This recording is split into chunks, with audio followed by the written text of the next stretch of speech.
What's happening, friends? Welcome to Game Moose episode 124. I'm one of your hosts, Ryan Turford, alongside the Broccoli Brock McLaughlin. Drew and I are wearing the same shirt today. We are. We shop at the same store. I don't know if you guys knew that. Yeah, we're both fans of Off the Rack, women's edition. Yeah. We buy all our flowing dresses from there. Yeah, I also like to go to Edition L. That's we go there. We were shopping there last week after the podcast. So, Jesus. Yeah. And this is disembodied voice you just heard, the ghost with the most, Drew McMillan, is also here. Yeah. I'm back. Yeah. To haunt. Who's excited about E3 already, guys? Because there's so much fucking news already. I'm not excited because things keep fucking leaking and we keep getting announcements. Well, I mean, it's just like last year where like half of this stuff might not even be true. Like, who knows? People are just making up stuff left and right. But it's also the state of E3, right? Like, people don't hang their hat entirely on it anymore. Yeah. They just, they make an announcement 2 weeks before so they don't get drowned out by all the other news at E3. Which is what some of the stuff we're going to talk about, which is kind of interesting. That Crazy rumors. Crazy. A Rage 2? Really? Like that'll ever happen? Yeah. I can't believe we left Sean Capri and he said it as a joke it turned out to be true. You know what? I went back and I checked the tape. I was like, I don't know. And then I agreed with him. Yeah. I was the only one. You guys laughed. I agreed. Well, that's because we hadn't heard, like, Rage came out in 2011 and we heard nothing about them ever wanting to go back to that IP ever again. Yeah. I thought it was dead. So did I. Yeah. It's definitely not. They released 2 trailers, both a cinematic. One horrible one and one kind of fun one. Both are, I think, kind of bad. Well, I don't know. I like the gameplay one. They're going for this weird sort of like irreverent, goofy. It's like it's a dark Mad Max world, but also like everybody's crazy. You know, it looks about as on par with Mad Max was. Yeah, which isn't saying much. Well, you mean the video game? You mean Mad Max, the game of the generation? Game. Yeah, that game is very boring. Yeah. Oh, I didn't play. I actually really liked that game. Yeah, but it had like it did have a repetitive loop when you got closer to the end of it. Yeah, but I actually really liked it. Like it felt different from a lot of other games. I had heard that if you hung on, it got better. Yeah. That was sort of what a lot of people were saying, and they got really mixed reviews. But that's back where to I tell my dates. If you just hang on, I swear to God, I get better. Yeah, it'll get better. It doesn't.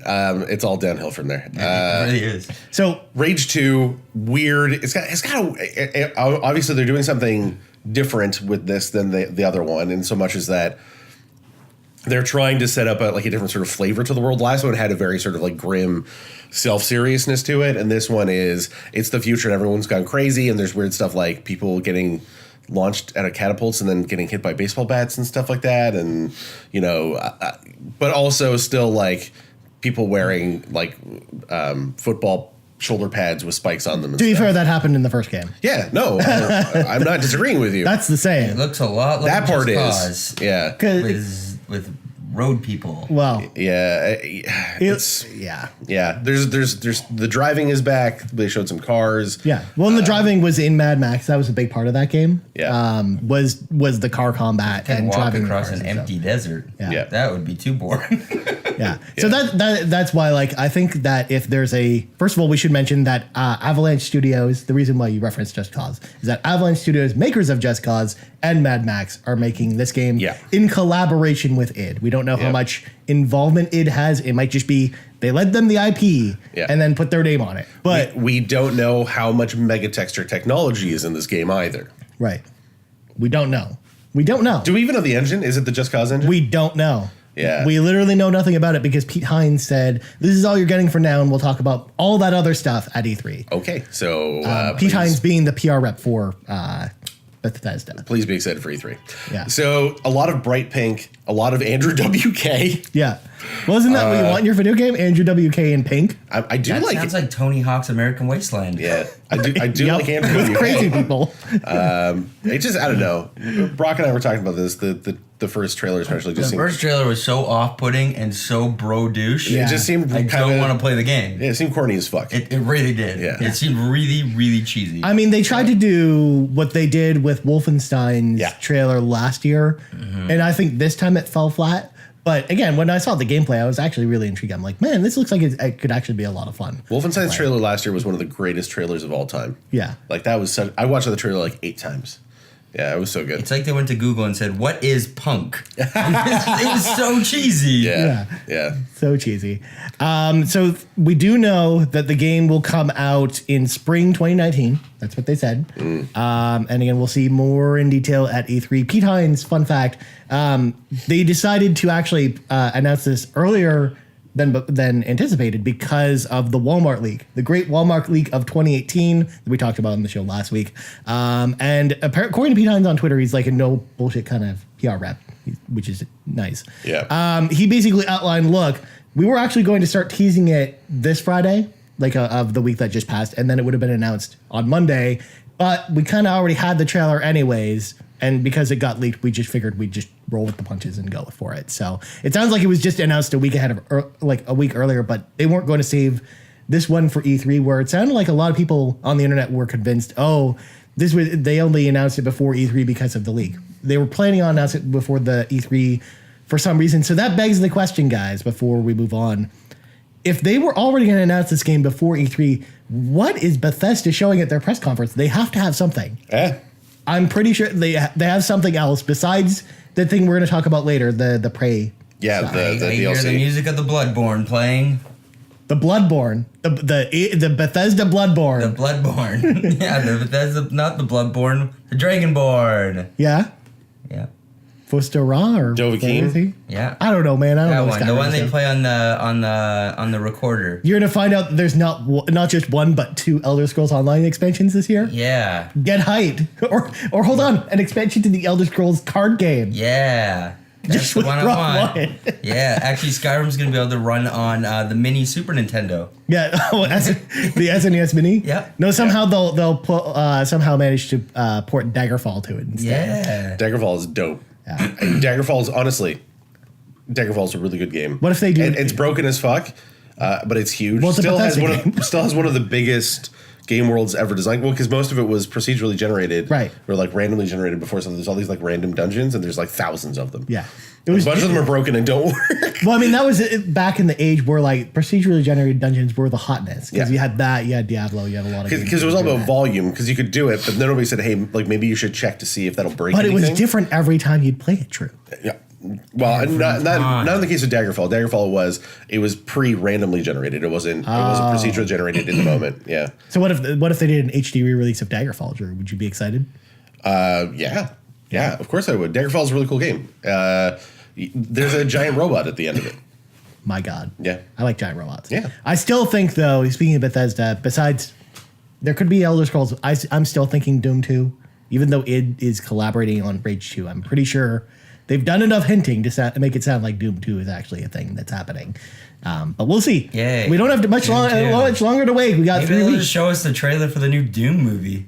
Maybe that's their big lead up. The new Doom that'd be movie getting a great. trailer. Here's a shitty new film. Hey, it doesn't have The Rock this time. No, so it won't do gangbusters. I mean, at least it doesn't have Tara Reid like Alone in the Dark did. I think more things need Tara Reid. Yeah. Yeah, I love her. Anyways, You do? Yeah. Is she okay? No, that's why I like her. but she's in those Sharknado movies. She's making that Sharknado money. Because she was like, yeah. she was a goddamn mess like 10 years ago. Yeah. Like- And now Jason Statham's kind of trying to come in here and make his own shark movie. Yeah. What? Called The Meg. It Whoa. looks so incredibly bad. You It know looks what? really bad, but it looks like an actual big budget movie. It doesn't look like an asylum yeah. movie. It has a doesn't look that big megalodon in budget, it. though. Well, it looks pretty shitty. I would say it's a medium budget movie. It's like it's gonna get a theatrical. No, release. if you want to see a low budget movie, have you guys seen that they just released Deep Blue Sea 2? Deep Blue Sea Wow. 2? Yeah. Deep Blue Sea is a highly underrated motion picture. That was a banger, but man, Deep Blue Sea 2 looks really terrible, and Yeah. it looks like it's just a remake of the first movie. Yeah. They played the trailer for Meg before Deadpool 2, and you just heard people in the audience go, wow, that looks like shit. I mean, Jason Statham was so enthralled by Shark Attack 3 Megalodon, because it's the only other movie I can think of that features a Megalodon. No. To then make a new movie Ryan. called The Meg. No, there are lots of Megalodon movies. I don't know too many of them. I like looking up Megadong. That's what we're talking about, right? Yeah, Megadong movies? That's my Pornhub search. Kids, don't Google that. Don't Google that. Yeah. Just like last week's show, we have another thing not to Google. Yeah, don't Google it. I kind of need to. I think I'm going to get a bunch of T-shirts made for Brock that just say "Don't Google it." So he has to wear them all the time. So when someone says something, I can be like, and just point to the shirt. Don't Google it. I feel like I need to make a fancy graphic and a cool sound effect. So like anytime "Don't Google it" comes up, like that would be more enticing if I heard a fancy sound play. Yeah. Just like Mr. Hands, #don't Google it. Good Lord. Yeah. Anyways, let's move on. So during the Inside Xbox presentation this week, we got a cool announcement that we were all pretty excited about. Yeah, it's kind of flying under the radar. It's interesting. Yeah, so Microsoft has announced the Xbox Adaptive Controller. Yeah. So basically, it's a controller for, like, it's an accessibility controller. It's really interesting. It has like 2 paddles on it and then face buttons, and it has a bunch of inputs for different devices. You can it's totally customizable. Yeah. It's $99 and it'll be available later this year. And we'll know more about release date and other availability at E3 this year, according to Phil. So what Ryan means by accessibility is that it's for people that have either physical disabilities or motor control disabilities or cognitive disabilities for which pressing tiny little buttons can be a challenge. Yeah. And there's a whole range of people that have I say disabilities are differently abled people. There's people with cerebral palsy. There are people with like cognitive problems. There are people with muscle control issues. People with like MS and stuff like that, for whom using what we consider the normal controller a challenge. Yeah. So like it's got these 2 giant programmable button / pad things, and then it's got that input that you talked about where you can attach like other joysticks and stuff like that. So there's already sort of like an accessibility joystick out there, and it can work with this. I can't remember the brand names for the life of me. Well, and they also, a lot of times, the reason why this is so important too is a lot of times when someone needs a controller like this, they usually have to build one from scratch. Yeah. So usually they showed some setups during the presentation about the controller itself. Like some of them are like really like unorthodox and are kind of like take up a ton of space and stuff. Yeah. Whereas this seems very simplistic and very modular. Especially the fact that it's programmable means that it has some flexibility, right? Yeah. This is a hot price point. That's $100. yeah. Yeah. That's good. Yeah. That's really good. Yeah. Regular controller's 80. Yeah. And this thing can do more. It can do a lot. Yeah. So it's cool. Yeah, because again, the switches on the back, they have inputs for like almost like 3.5 jacks for every button on the controller, and you can a lot of accessibility controllers now use modules that have that same input on it. Yeah. So like they showed some of them where they were like these really like high raised buttons that were like very thick, so they were because they would be harder to press, like easier to press. A lot of those sort of combined on the controller, so I could see this being like really interesting. And Microsoft has been working with their developers like Rare and stuff to make all their games accessible to everyone, so they can't have like QuickTime events and stuff that don't allow for players to play it. Thank God the age of QuickTime events is Thank God. QTEs are good. But they made State of Decay totally accessible, right? Yeah, they did. I'm pretty sure. And then Sea of Thieves is. Crackdown's supposed to be. Which is interesting because, I mean, let's be real. Like the other hardware manufacturers aren't doing this kind of stuff, right? Yeah. If you're playing on the PC, I imagine you probably have to go to your way to find some like very specialty kind of thing. Well, yeah, and there's a couple groups out there who are already doing this kind of thing. Like Able Gamers, for example, is a well-known. They like advocate for this stuff. Yeah. Or like if you need a controller like that for a special need, they'll if you ask them, they'll point you in the right direction. For that stuff. Which is good, but again, like but having one standard controller that does it, or sort of like a mass market for this kind of stuff is not really out there, right? So the fact that this is sort of like a mass market product is this is part of Microsoft's like education system, right? I don't know, like part of like their STEM initiative stuff. It could be. I'm pretty sure it is. Yeah, we don't really know because they haven't. I don't know. We should ask it. But yeah, so seems really interesting. So again, later this year, and we'll find more about it at E3. Yeah. So next topic, topic 3. Yeah. This one hits close to Drew's Man, they heart. could just put out a DJ Hero 4 with it. It's got the turn things. Yeah. It's woo woo woo. I'm kind of interested to see what we could do with that thing. Yeah. Well, we see what people do with the Nintendo Labo. I'm sure they can do a lot more with this. Well, Nintendo Labo is just cardboard. I just realized what people are It's doing a with program. with the Nintendo Labo. I've turned mine into a All right, hole. don't Google it. We're moving on. We're moving on. There we go. All right, so Drew, Yeah. after 4 years, Yeah. Boss Key Productions is no more. What a surprise. Real shocker. Didn't see this one coming. Who would have thought that a studio led by the irascible, the brilliant Cliffy B would come crumbling down after only 4 years? So Cliffy B went on Twitter to basically confirm the news that he's temporarily stepping away from video games and that the studio is no more. Yeah. The servers for Radical Heights, which is their only game that is still running because Lawbreaker was shut down a little while ago, will continue to stay active until an unspecified date. They said soonish, but who knows when that'll actually be. It could be like Marvel Heroes where like you'll just turn it on one day and it'll be off. Yeah, I don't know. Yeah. This is no surprise. Yeah. Especially after the two sort of quote unquote failures from like that they've released because they've only had two releases, Lawbreakers, which we've talked about many times on the show.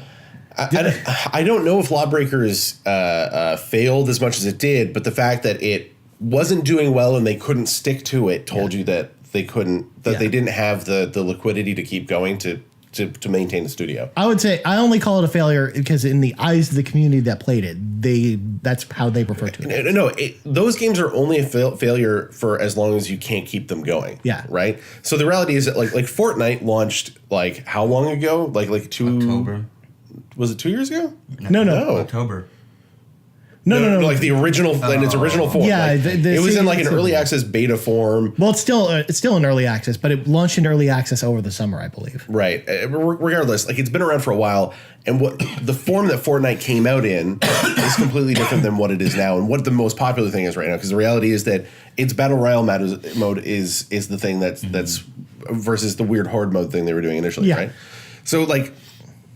And anything in tech, you talk to anyone in tech, you have to pivot, right? When something happens, if things aren't working, then you have to pivot. But that requires having money to do that. You need to have enough money to fail and then go, okay, we need to go in a different direction. And that's what they needed to do with Lawbreakers, but they didn't have enough money to do that. Right. Which points in a direction of it being a mismanaged technology company, right? Just like as far as like just broadly speaking, if you don't have the time, the energy, and the money to pivot, then you're running your company wrong. Period. That doesn't mean that Cliffy B is running the company wrong because I don't know what role he actually had, whether he was a game designer or what. But the minute that happened, you knew shit was bad, right? Because they had sunk so much into that game, and then all of a sudden they were going in a different direction.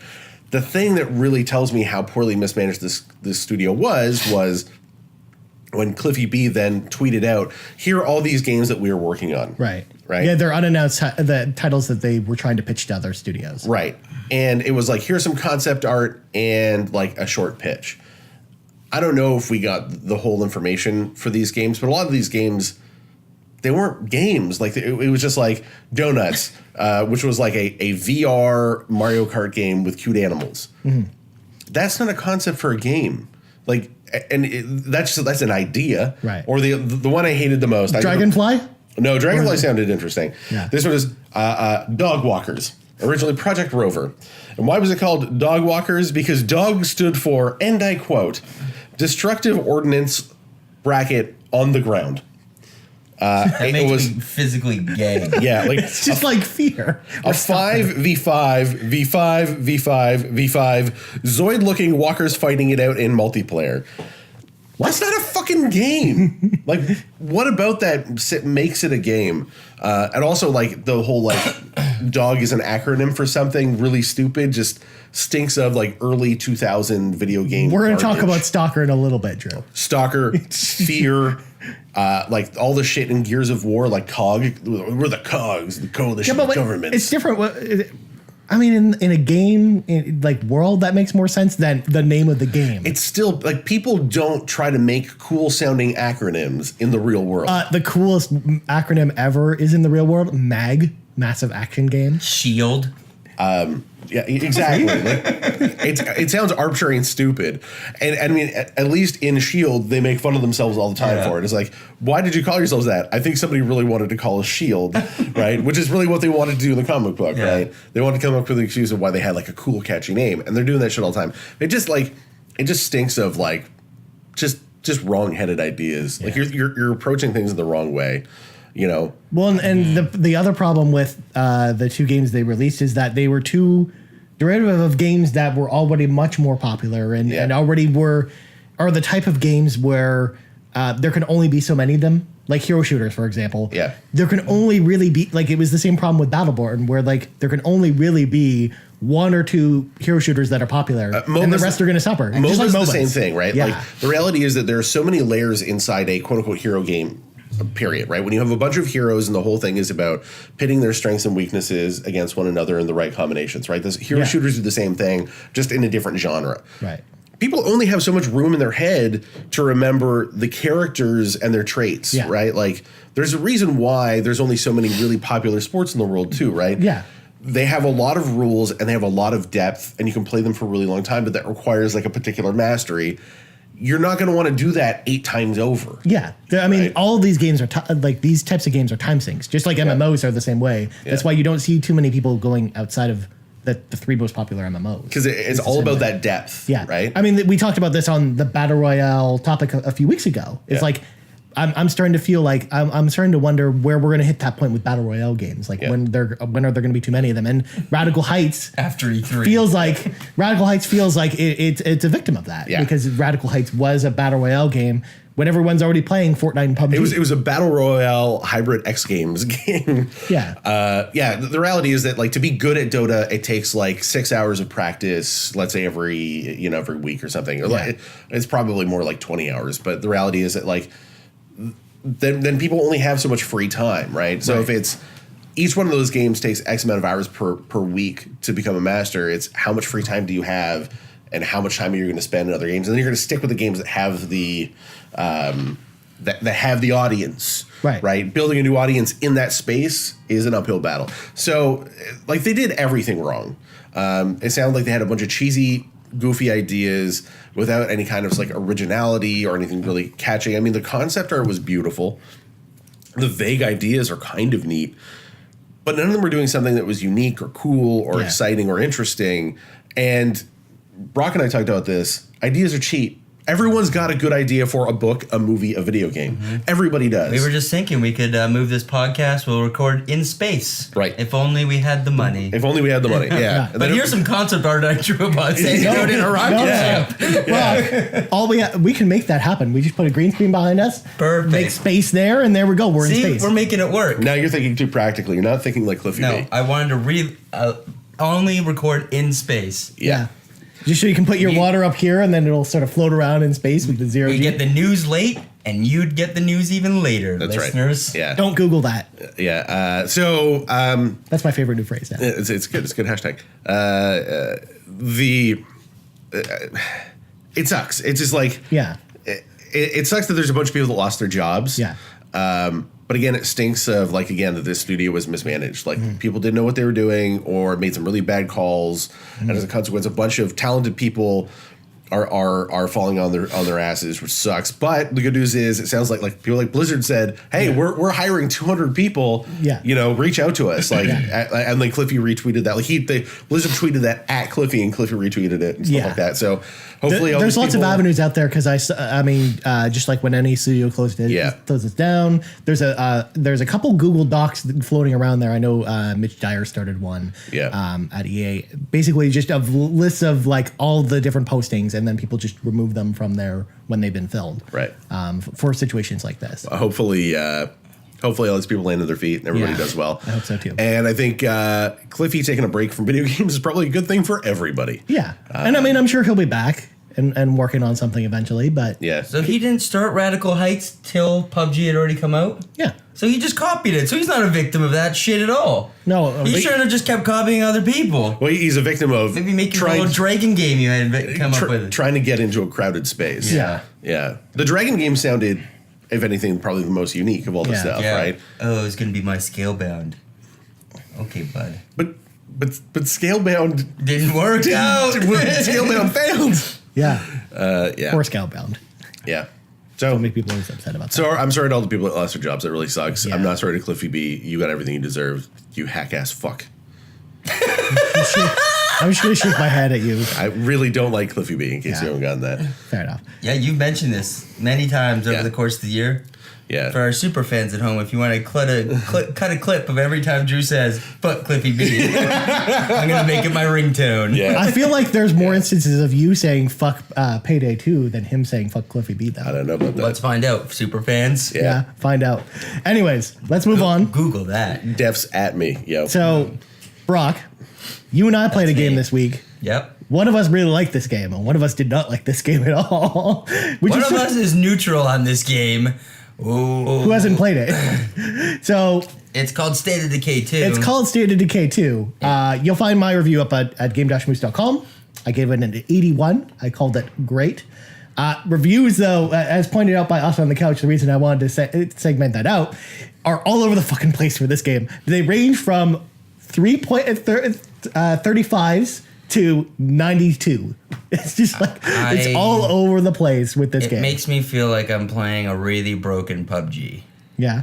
People disappear. My game always gets kicked out. I disappear. It freezes all the time. You had problems like that? Yeah. Because that never happened to me at all. That's why I'm confused. It cancels it. It shuts down. Yeah. I've had brutal problems with it. Yeah. Whereas, like, in my review, I specifically put a section for bugs that I encountered. The only bugs I had were, like, sometimes zombies would be floating in the air, but they were really on the ground where they were floating.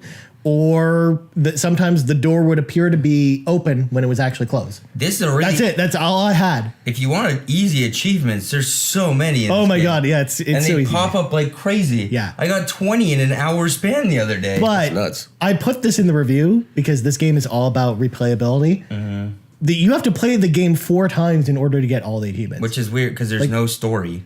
Well, yeah, there really isn't. There's no difference in characters. The thing is, there is a story, but it's not a linear narrative. The story is the story you make while you play the game. The story is the story you write while you do things. You just make it yourself. Because there are so many like great things that happen while I was playing State of Decay 2. Like the fact that there's no fast travel in this game really amped up the tension for this game. But plus the fact that it had permadeath. There are some times where like my car would run out of gas and I'd be frantically searching around for a gas station and be like, oh shit, how am I going to get home? I would have cared if any of the characters had any personality or backstory. Because every time everyone dies, I'm like, whatever. Yeah. That's just a regular guy, NPC. Yeah. Well, you again, don't have any backstory. Yeah. There's the main characters. There's like, well, you pick like a broy friendship or a romance. Well, but I mean, that's just thrown right out the window. That's only if you start the game with a tutorial. If you start the game without a tutorial, you actually don't have introduction to any of the characters, nor do you have those starting characters nothing. anyways. Well, no, you get you either get 3 randomly generated survivors, or if you beat the game, you can import survivors from a previous game to a new game. So there is a beating the game. Yeah, there is a beating the game. There is a point where you finish the game. Basically, each leader has a quote unquote legacy, and that's defined by the type of leader they are, whether they're basically just want to start wars with people, to if they want to sort of bring law and order back, if they want to rebuild society, or if they want to make sure that everyone is well stocked, like a trader. There's a trader leader class, and basically that influences the end of the game, the rest of the game's story, essentially. Because there are story beats if you do the legacy missions associated with the leader. And then that culminates into a big sort of final event. And that final event is dependent on what type of leader you have. Again, it's a very complicated game overall. It's very complicated. It's overly complicated, but there's nothing complicated really about it. Like if you read my review. The menus and systems are very complex. Yeah. When I reviewed this game, I took a different approach than I normally do to reviewing games. Because a lot of times I go in with the philosophy, if you were coming up to me and asking me, should I buy this game? The review would be whatever my answer would be. Whereas this time around, I had to go. I felt it was necessary to explain in detail the type of game you're getting with this game, which is not something I do in a review that often because it is so complicated. Because at first glance, it's so hard to tell you what this game is without going into lots of details. Because it's very different from a lot of other games, which is one of the things I actually really liked about it. It had a lot of really great moments, and I love the survival aspects. It made me feel much more vulnerable than any other survival game I've ever played, which is definitely a plus if you like that genre. And the developers did say there's a day 1 patch that's supposed to fix most of the bugs. but we don't know. Obviously, like in the review, I reported what I did, and then you said what you ran into. And yeah, like everyone's sort of having different experiences with this, because I know friends of the show, Christine and Sean, both really liked it. But then I know like Alex Van Aken really hated that game, and like GameSpot gave it a 4, and we were like, don't buy this game at all. Like Eurogamer gave it an avoid. Like the markers, the measure is all over the place with this game. Yeah, GameSpot, the title of their review was like a punch in the gut already. It was not anything good. Yeah, and I mean, I think a lot of it comes down to when reading reviews for this game. Most of the people who gave it, like, basically, if the review scores was determined by how much they dock it for bugs. Right. And the type of bugs. Because again, you and I experienced lack of story, lack of weapons, lack of anything to do. There's like 3 missions in the entire game. Yeah. Again, we're seeing the same problems we had to see at Thieves. And again, it depends on why you're playing games. Very plain. Yeah. Because you and I sort of approach games differently. Yeah. And I think it comes down to taste. I look for content. But what I am, there is lots of content. There's 40 hours of content per playthrough. Not 40 hours of content. It takes 40. There's like 3 different zombies. There's like missions. You just go to house. There's nothing else to do. There is lots to do. You just build far a enough little in the base. game. Okay. Yeah. It's like there's like a few options. You can put up a watchtower. You got to keep them alive. But who cares if they die? There's more people. Like, and they have no personality. They're just a regular, hey, that's Tim over there. Tim's from America. All right, better save Tim. Brock, you eventually run out of people. Good. I want them all to die. Yeah. They should become zombies because they have personalities as zombies already. That would be an interesting approach to that game, is like, I'm the exterminator. When I find survivors, I kill them, because humanity doesn't deserve to live. Yeah. So you should do that. Somebody do that. One thing I'm going to say, though, I'll do that. I think out of all the games that Microsoft has planned for Game Pass, this is a perfect Game Pass game, in the sense that you're either going to, I think you're either going to really like this game or you're not. I think they sort of said early access, because it feels early access. I mean, it did feel a little bit buggier than usual. Now, mind you, the State of Decay 1 was also really buggy and never got patched. No, because they've been working on this for 5 years, and it feels like they've just rushed it together. Well, yeah, I just don't think it's properly the problem is it's the exact same map as the first game. Like, no. There's like a few more added buildings, but it's very... It depends on what map you pick. Okay. There's 3... The one I have is very similar to the first Did you pick the Canyon one? Yeah. Yeah, that's the one I picked too, and it's very similar. Yeah. But the other 2 maps are very different. Like, one of them is this like lush farmland, and has like a lot of big farms, but not a lot of suburban neighborhoods. And then the other one's like in the mountains, and it looks really cool. Like it's beautiful. Like the other 2 environments I think are better than the Canyon one. The Canyon one's actually very similar to the original State of Decay, and that was my first mistake picking that one. But yeah, I think that my advice would be anyone who has Game Pass, try it out. If you like survival games, I think you're really gonna like it, especially because hopefully most of this stuff will be patched by then. And if it's not, it's not. But then you really just paid for your Game Pass subscription. That's I had fun playing with Sean. Yeah. Not having fun alone. Yeah. It does make the game a lot easier, because the game can actually be quite difficult when you play it by yourself. Thank you. But if you play it in co-op, they don't scale the combat encounters or the zombies' health or anything. So the game just inherently is easier in co-op. But it's sort of designed like that for a reason. Like, there's no difficulty settings in this game. It really wants you, if you really want an easier experience, play it in co-op. And if you want a really hard experience, that's there for you too. Because I liked the difficulty. That's why I played most of the time solo. I have a theory about this game and Sea of Thieves.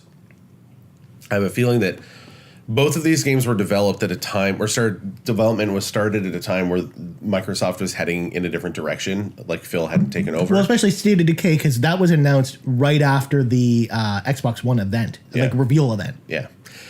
So I think that they had a different idea of what kind of games and games of service they wanted to do, because both these games are very heavily games of service, right? Or like could easily be even more so, right? Like Sea of Thieves. Well, State of Decay very much is actually a lot less of a game of service. It could easily be, though. It could be. It could easily be. It's an active, online, persistent world where you can easily drop in loot crates and stuff like that. It is a game that is built from the ground up to have that kind of stuff in it. It is a game that requires that you connect to servers, that you... It doesn't require that, though. Doesn't it? No, it You're doesn't. just saying it has all these weird multiplayer glitchy bug things. No. None of that is in multiplayer. That's just in the game itself. Oh, there's so the no game's just glitchy and buggy as fuck. You can play it completely offline because that's what I did most of the time. It's like Sea of Thieves is the same sort of thing, but I mean, Because I only jumped into multiplayer to test it. the way these systems work is they lend themselves to games as service, right? Like it is very heavily gameplay. It's all about things like, cooldown timers and like one-time use items and items like wearing out and stuff like that. All that stuff lends itself to games as service stuff. In the same way that Sea of Thieves is the same sort of stuff, right? I have a feeling that that's the direction they were going initially, and then they started pivoting. These are probably the only two games that survived that early concept time. I think that Crackdown, I think, was also a game announced. I wouldn't be surprised if Crackdown was heavily that, and that's why it's taken so long for it to come out. And they've completely retooled it. They're adding a battle royale mode. Yeah. They I probably hate you so much. That's That's the new hotness, right? Yeah. Yeah, they just announced they're adding a huge new feature to multiplayer. That's why it's been delayed. Yeah. Who the fuck do we think that is? Yeah. So I think these are just both these games are leftovers from a time where like they didn't know what they were doing. They were trying to pivot. Yeah. But at a certain point, somebody just said these games have to come out. Yeah. We have new stuff coming out, and they're going to get lost in the mix. And the same, I think, Sea of Thieves got pushed out the door because Ubisoft announced their fucking pirate game, and they're like, "Well, shit, we got to put something out." And Ubi delayed their pirate game because of Sea of Thieves. Yeah. So I think it's a weird time. There's a reason why these games are coming out when they are. Why they seem maybe a little less polished than they should be. Well, I think that's just Undead Labs' MO, because after playing State of Decay 1, it was also just as buggy and the same kind of Xbox bugs. thing at this point. Yeah. Which is disappointing. Like, I really hope that they go back and have a little more polish. I mean, 343 doesn't put out buggy games. Yeah. They should put games out with campaigns that you and I hate. Yeah, they just put out like lame stories. Hopefully, they do something a little bit more interesting. Yeah. It's too bad that people are split on this game. I was excited. I thought, hey, maybe this is a game I could get into, because we talked about I like survival games. Yeah. Conceptually, I don't love zombie games. I'm really burned out on them. Right. So this really needed to. You'd do something. really have to like zombie games to like this game too. Yeah, this game had to do something a little bit more interesting, a little bit more exciting for me to get into it, and it for me it just falls short of that. Yeah. So I don't know if I'm going to be putting my own money into this Yeah. one. Like I said, if you end up with a Game Pass subscription, I think you should at least try it. Yeah. And then sort of go from there. And again, if you liked State of Decay 1, You'll love this one. I think you'll really It's like the this game exact because same game. it's pretty. You get to pay for it again. I'm not gonna lie. I'm not gonna do that. I think State of Decay 2 is very similar to State of Decay 1. Like, it's not the same game, but they're very similar. Very similar. Yeah. I found it was more emotional when people died in the first one, though, because there was more of a story. Yeah, because again, it was. I think it was trying to tell you more of a narrative, but the narrative also wasn't very strong in the first game either. No. Like, I think that in a lot of ways, having less of a narrative almost made the game. It almost made me more interested in the game. But again, I'm not playing. The way I approach games is different than you do, because I'm not always looking for story when I play games. Like, I'm looking more about combat mechanics and sort of the overall gameplay loop, and less about the story. Yeah. Anyways, let's talk about what else we've been playing this week. So, Drew, we'll start with you. I have played nothing new. I have nothing to contribute to the conversation. Other than Frostpunk? I finished Frostpunk. I finished the two scenarios that are available right now. Jesus. Yeah.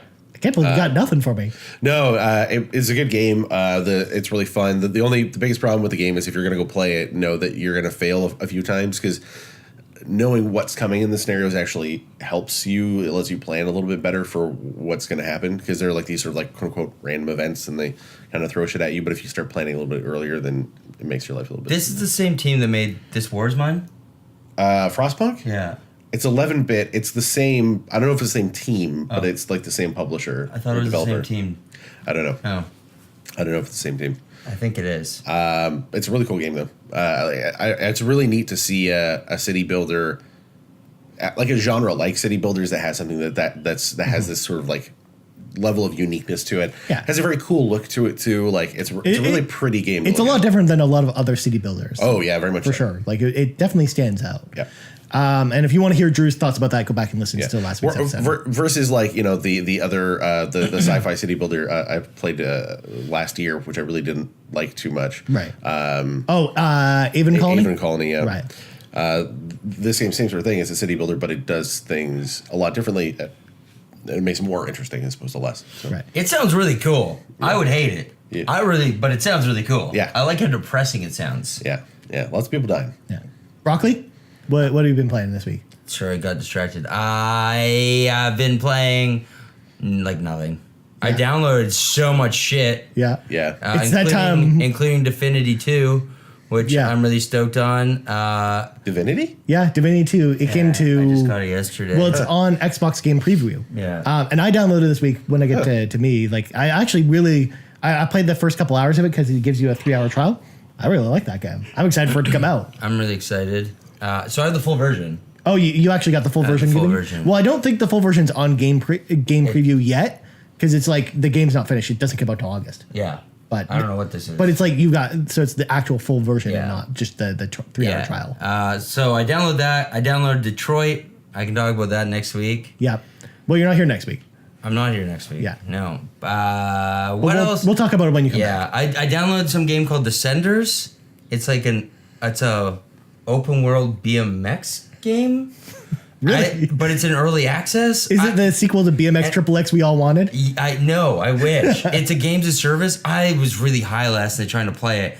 I had fun, but then I got booted because I failed the mission too many times. I think you have to pay to play more. What? That's really weird. I don't know. I couldn't do it. So I was like, this is dumb. But it felt kind of cool. It felt a lot like, what's that? Trials. Trials. Okay. Yeah. Oh. It felt a lot like Trials. It seems really But Trials is really hard, and if you die, imagine if you had to pay when you die. It seems really overly complicated. I don't know. I didn't get it. It was weird.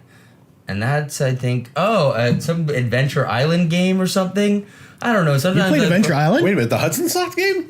Adventure Island's awesome. No, not that. It's like I don't know.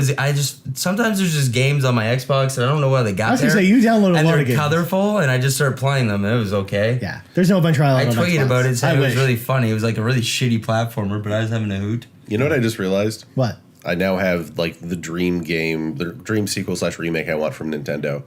You just reminded me of it. Super Adventure Island? Star Tropic. Oh. Yeah, if only Star Tropic could come back Yeah. there. Yeah, it was a cool game. It was an Americanized RPG. Yeah, it was really weird. Very American. Set in Hawaii.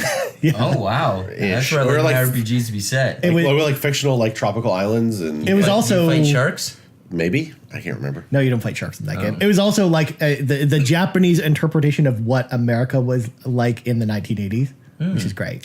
It's really strange. I don't remember this. Yeah, It's an NES game. Yeah, it's an NES game, an RPG where you play as like a kid and you go to like this tropical island trying to find your dad who's gone missing. Yeah. And then there's like a bunch of like weird puzzles and mysteries and stuff. It's neat. It's a fun game. Must have been nice to have enough money to go to Hawaii to search for your dad. I don't know if it's Hawaii or some other unnamed tropical destination. It's I don't think it actually is Hawaii, but Canada. it is like it's like Hawaii. It's somewhere in the Pacific. Okay. It's It's definitely in not the Canada. tropics, the Star Tropics. Yeah. Then I just played a bunch of Fortnite.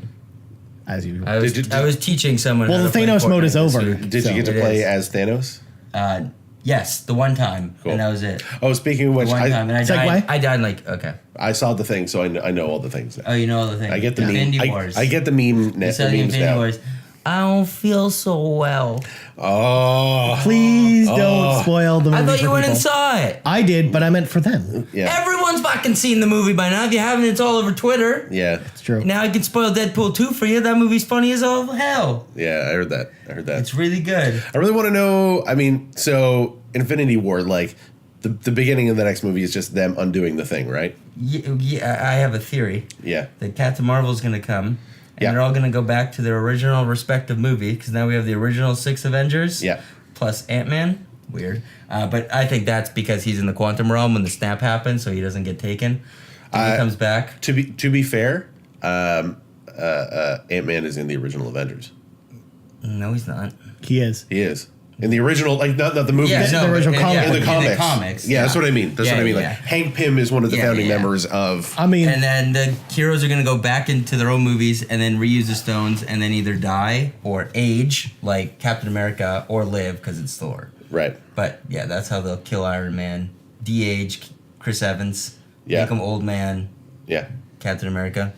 He'll go back into his own movie. What do you mean by that? They'll like go back to their time periods, like the first like movie, and have to stop the stone before it gets out there. I see. I see. Maybe find better hiding places than Earth. I don't know what Captain Marvel has to do with time travel, though. But she can travel through time. Can't she? Yeah, that's one of her powers. She pretty much can do what the Infinity Gauntlet can do without it. When did She's that happen? super strong.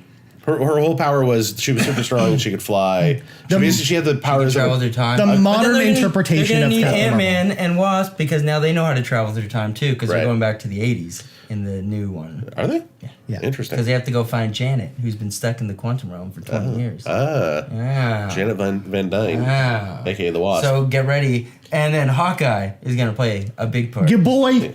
Your boy. I like Hawkeye. Your boy's back.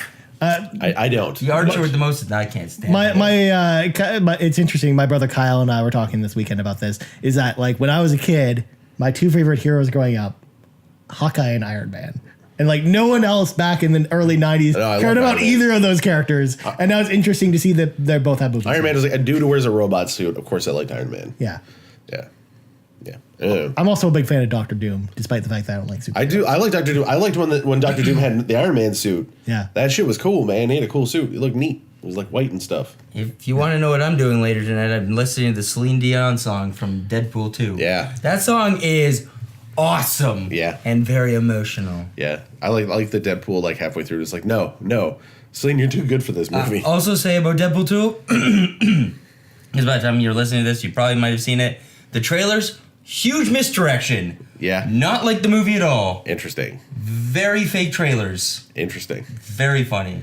Good. I'm happy to hear it. Yeah. I'll go All see right. it soon. Now get off me, Ryan. Well, let's move on because we only have so much time left. Yeah. We got about 10 minutes, so we got to is- burn through these news stories, guys. Clock is ticking. So, Saber Interactive have delayed NBA Playgrounds 2. It was supposed to come out. It was supposed to come out this week, like on Tuesday, but it got pushed back to who knows when, We're an all very sad unspecified about date. this. I'm very sad about this. The first one was awesome. Yeah, I was really interested to try this one out because I didn't try the first one. It's great. Next up, as part of Ubisoft's earning report, the Division 2 was confirmed to be launching sometime in this fiscal year, which means it will be out before March 2019.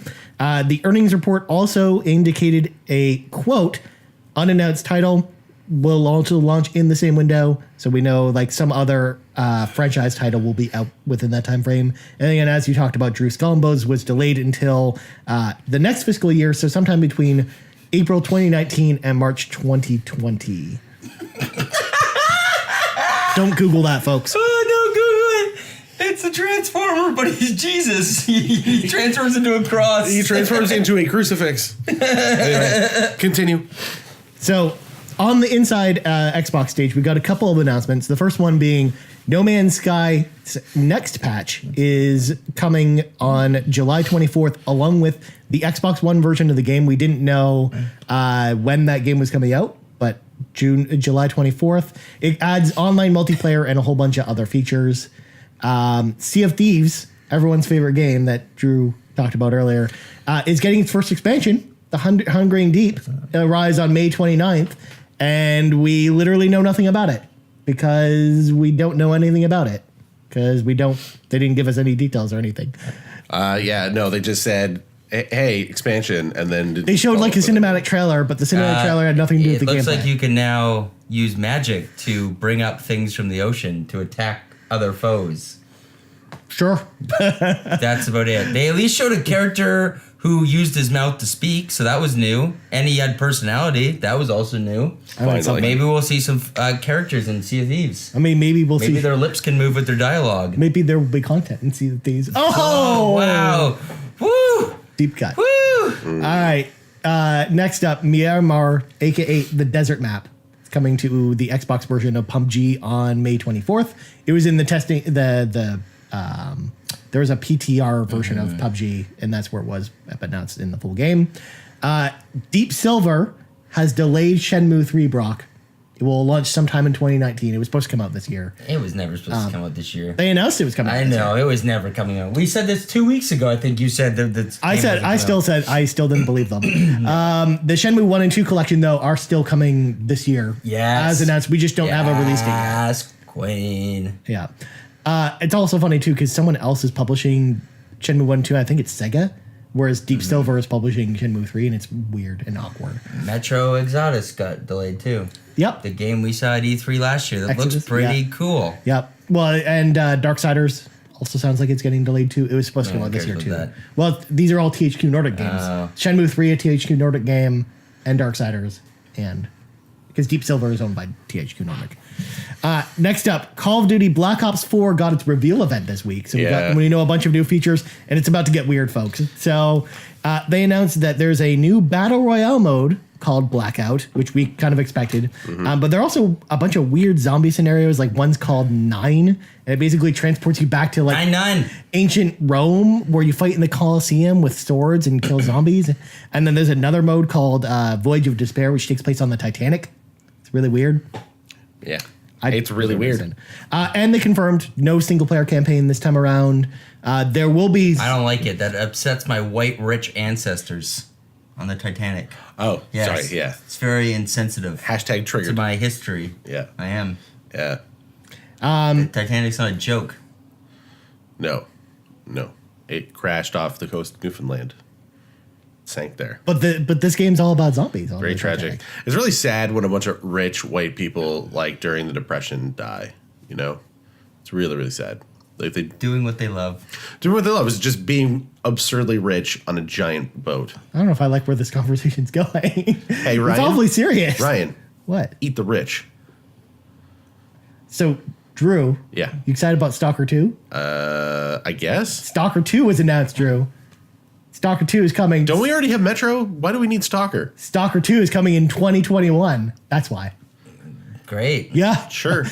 All they tweeted out was Stalker 2 is coming and then 2021. Nothing. Release No date. screenshots. No, literally nothing. No information. If you go to the website, it's just a screenshot of the tweet. Yeah, that doesn't. Yeah, Halo 7's coming too. One day. Yeah. Yeah, you should go to my website. It's for Warcraft 8. Is it on GeoCities? Yeah. Do we go there? Angel Fire coming soon. That'll never Oh. go anywhere, that website. No. So a couple more stories. Sony has announced that physical Vita games in North America and Europe will no longer be created after March 2019. Oh, no. So the Vita in North America and Europe is officially dead, guys. I don't know how we don't know how this will affect companies like Limited Run, who makes physical Vita games of games that Sony doesn't produce. It might just mean that there are no physical Vita cartridges, but we do know digital distribution will continue because we just got like new Vita games like last week. So, and then Stardew Valley coming to Vita this week. So it's like we're still getting Vita games. It's just really weird. Vita still legacy platform though. Tens of you. Well, Tens of you. I mean, it's been a legacy platform for like 3 years now. I know. It still sits in a drawer collecting dust, just right next to my 3DS at this point. Well, yeah. Next up, this is to get Brock excited. Tetsuya Nomura stated during the Kingdom Hearts preview event that happened a couple days ago that while they didn't announce the game's release date there, they will be announcing it, quote unquote, early next month. It's not coming in I 2018. wonder what's coming early next month. They for did them show to it announce running on the Xbox One X though, so it's They did. for the Xbox. and that it's running at 60 FPS on Xbox One X specifically, it looks great. which is interesting. They must be announcing Kingdom Hearts 1 and 2 for Xbox. Also, Nomura also said it's still confirmed for this year. They just It's will tell. not. They'll tell us in 3 weeks when it's coming out. It's not. But it's confirmed for this year. He 2019. says. You're gonna keep shaking your head, but Nomura says so. I don't mean, care. It's starting to seem more and more like it's an actual game that's coming out. It is now. a real game though. Yeah. It does exist. Yeah, definitely. People are like they have some stuff and it works and things. The preview impressions all seem really positive. Like people were like, "Man, if this was if you didn't tell me that this was a game in progress, I'd believe it was a real finished game." Yeah, I think Brandon went to go play it, didn't he? Mm-hmm. Yeah, yeah. Lots of people. We need to ask him. Yeah, and He'll give us the dirt, The real dirt. the real dirt. last but not I least, think Drew. Lisa went too. I know Lisa really likes Kingdom Hearts. I really like Kingdom Hearts. It is awesome. And the 2.8 was incredible. I fucking hate that game. But what about going back to Kingdom Hearts 1? Not Sure. good. It doesn't Very play hard well. to play. It does not hold very up very hard well. to replay. Toy World Sora looks really creepy. Real weird. They also- they look real weird in general. Monsters Inc. world also added- very strange. They added Very Final upsetting. Fantasy summons to the Toy Story world because there are Dissidia toys in that world that you can then summon Final Fantasy characters. All right, let's move you on. could always do that though. Yeah, You but call like Ifrit and yeah, stuff. but this time it's cool, man. It's you always can been summon cool. you can summon lightning. Kingdom Hearts your has favorite always character. been cool.